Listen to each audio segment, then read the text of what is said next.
If someone were to guess as to what event had most greatly impacted sub-Saharan African demography in the past 2,000 years, they'd probably state the slave trade or European colonization. However, long before the Europeans or Middle Easterners or Chinese had visited the continent of Africa, major changes were taking place. The people of sub-Saharan Africa are divided into a few major groups, but the largest of which would definitely be the Bantu peoples, a loose conglomeration of nations stretching from Cameroon to Mozambique. But this, of course, was not always the case, and the rise of the Bantu people is a fascinating but generally unknown subject to many Westerners. The Bantu languages today are a branch of the Niger-Congo language family, a truly massive grouping that also takes up most of West Africa, and I will admit that I've been guilty of incorrectly lumping them together in the past. However, the Bantu are definitely distinct for a number of reasons, and today we're going to discuss the expansion of the Bantu throughout Africa and the various empires and modern-day nations that have descended from this event. The general consensus is that the Proto-Bantu peoples originated somewhere near the border of the modern-day countries of Nigeria and Cameroon around 3,000 to 5,000 years ago, and either overpopulation in the region or a lack of fertile soil drove them southeast into the Congo Basin, that being the modern country of the Congo. This is comparable to how the Italic people spread across Western Europe and their descendants became the modern French, Spanish, and Italians, or how the Slavs spread across Eastern Europe, becoming the Russians, Serbs, and Poles. However, the Bantu people were not initially united under a single language like the Roman Empire, and hence their movement was a combination of conquest and assimilation, similar to how Southeast Asia was previously inhabited by a race of people very distinct from the Austronesian settlers that migrated from Taiwan. But who exactly were the native peoples of this region of Africa before the arrival of the Bantus? There were many diverse groups in Central, Southern, and East Africa when the Bantus arrived, and although the exact distribution of peoples is not entirely clear, Central Africa was mostly inhabited by Pygmy peoples, most of Southern and East Africa by the Khoisan, and the Nilotes inhabited parts of East Africa as well. The Pygmy people are noteworthy for their extremely small stature when compared to other Africans, with various Pygmy groups still existing in the interior of the Congo,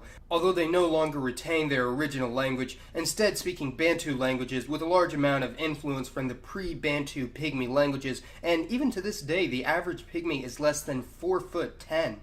The Khoisan have inhabited southern Africa for a mind-boggling amount of time, with some estimating that they've been in the Kalahari Desert for well over 100,000 years, and they are genetically and physically very distinct from Bantus and other Africans. The Khoisan still exist on the southern tip of Africa near the Cape of Good Hope, and some language isolates in East Africa have been classified as Khoisan, although their inclusion is dubious and requires further analysis. The Nilotic peoples possibly inhabited the majority of modern Uganda, Kenya, and Tanzania, although they are still in great abundance in South Sudan and parts of the previous three, and it's been suggested that their language is possibly related to Bantu and other Niger-Congo languages. They're notable for having nearly pitch-black skin, as well as being some of the tallest people in the world. As I've mentioned in previous videos, the average Nilote is over 6'1", giving a stark contrast to the neighboring Pygmy people of the Congo. Now, the Bantu expansion did not entirely eliminate these people from existence. As I've mentioned, they still do exist in pockets and regions in modern Bantu territory, and additionally, it was very common for the incoming Bantus to mix with these various groups during their march southeast, and hence many Bantu may have significant admixture from the previous peoples. For instance, in South Africa, the Xhosa people, I hope I'm saying that right, a Bantu group most closely related to the Zulu, have on average 30% Khoisan admixture, and many from Kenya and Uganda might also have Nilotic admixture, and additionally some might even have Cushitic admixture from the neighboring Horn of Africa. The Bantu established many empires and kingdoms along the way of their expanse, including the Congo Kingdom, the Empire of Great Zimbabwe, and possibly most famously the Zulu Kingdom, one of the last independent African kingdoms to be annexed by a European power. There are currently 20 countries with a Bantu majority in Africa today, with around 300 to 600 individual Bantu ethnic groups and languages throughout these countries, and I'm going to name all of them for you right now in alphabetical order. No, I'm just kidding. But let's go ahead and talk about some of the more noteworthy groups in the continent. And since many of these countries don't have an ethnic or linguistic census, it is a little difficult to determine the exact distribution of people, with the area being one of the most linguistically diverse in the world. Because some languages may be mutually intelligible with each other, they may or may not be considered the same ethnic group. For instance, in Rwanda and Burundi in East Africa, the dominant language is Rwanda-Rundi, spoken by some 20 million people. However, the major groups in both countries are the Hutus and Tutsis, both of which speak a dialect of Rwanda-Rundi, yet are considered two very distinct peoples. Some of the groups with a more concrete identity are the Xhosa and Zulu of South Africa, who number around 8 and 12 million people respectively, along with 10 million Shona people in Zimbabwe and Mozambique. Also, keep in mind that because of the borders of the colonial era, many ethnic groups might be spread across multiple countries, while other groups that were previously at odds with each other might have been boxed into the same territory, leading to a bit of a conundrum for the modern people of these countries. The Swahili coast in East Africa has been greatly influenced by many different outside powers, being the only Bantu region where the dominant religion is Islam. Arab traders had been visiting the Swahili coast for well over 1,000 years, and even ancient Greek and Chinese cartographers were aware of its existence.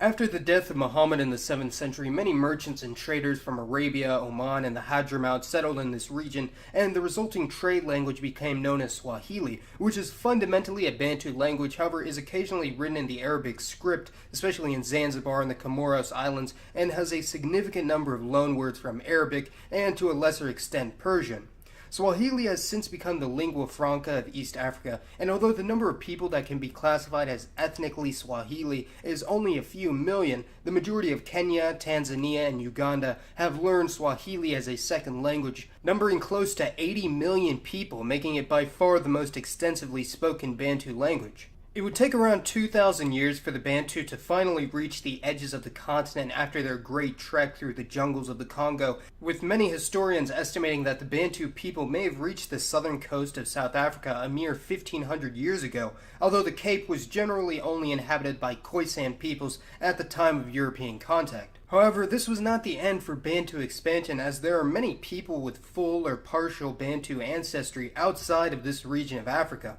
There is, of course, the huge African diaspora in the Americas, mostly in the United States, the Caribbean, and Brazil, although only around 20% of the Black American genome is of Bantu origin, and similar percentages for the Afro-Caribbean people in English-speaking countries, seeing how most of the slaves brought to North America were from West Africa, not Central Africa. However, a much higher proportion of Black Brazilians' DNA is of Bantu origin rather than West African, as many of the slaves that were brought to Brazil, which was a Portuguese colony, were from Angola or Mozambique, which were also Portuguese colonies. There are also moderate numbers of Africans descended from Bantu slaves around the Persian Gulf, such as in southern Iran, Iraq, and Oman, who were brought to the region in the 8th century AD by the Abbasid Caliphate from East Africa, as well as a small community in Karnataka and Gujarat in India known as Siddhis. Although they do not speak a Bantu language, virtually the entire population of Madagascar off the coast of Southeast Africa have Bantu DNA from Africans that migrated to the island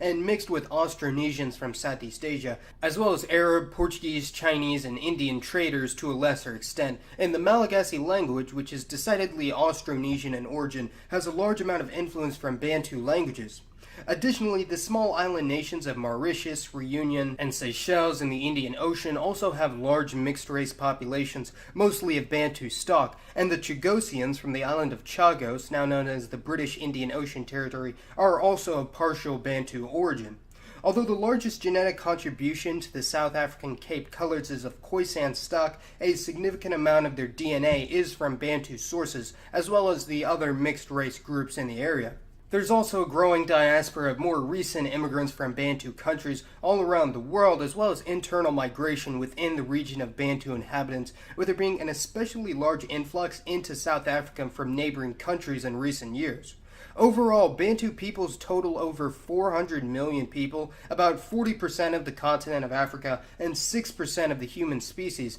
making up an extremely vast and diverse assortment of people, stretching from many areas of the African continent and many countries. Oh, and fun fact, the highest proportion of albinos in the world is actually among Bantu people located around Lake Victoria in the middle of Kenya, Tanzania, and Uganda, with there being around 150,000 albinos in the region who have more or less formed their own communities due to ostracism caused by local superstition. The Bantu expansion really did completely change the face of Africa as we know it, and without this event, the countries and people of sub-Saharan Africa would have looked very different than they do now.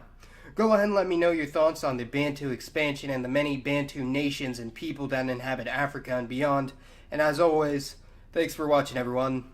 It's been Mason, and I'll see you next time.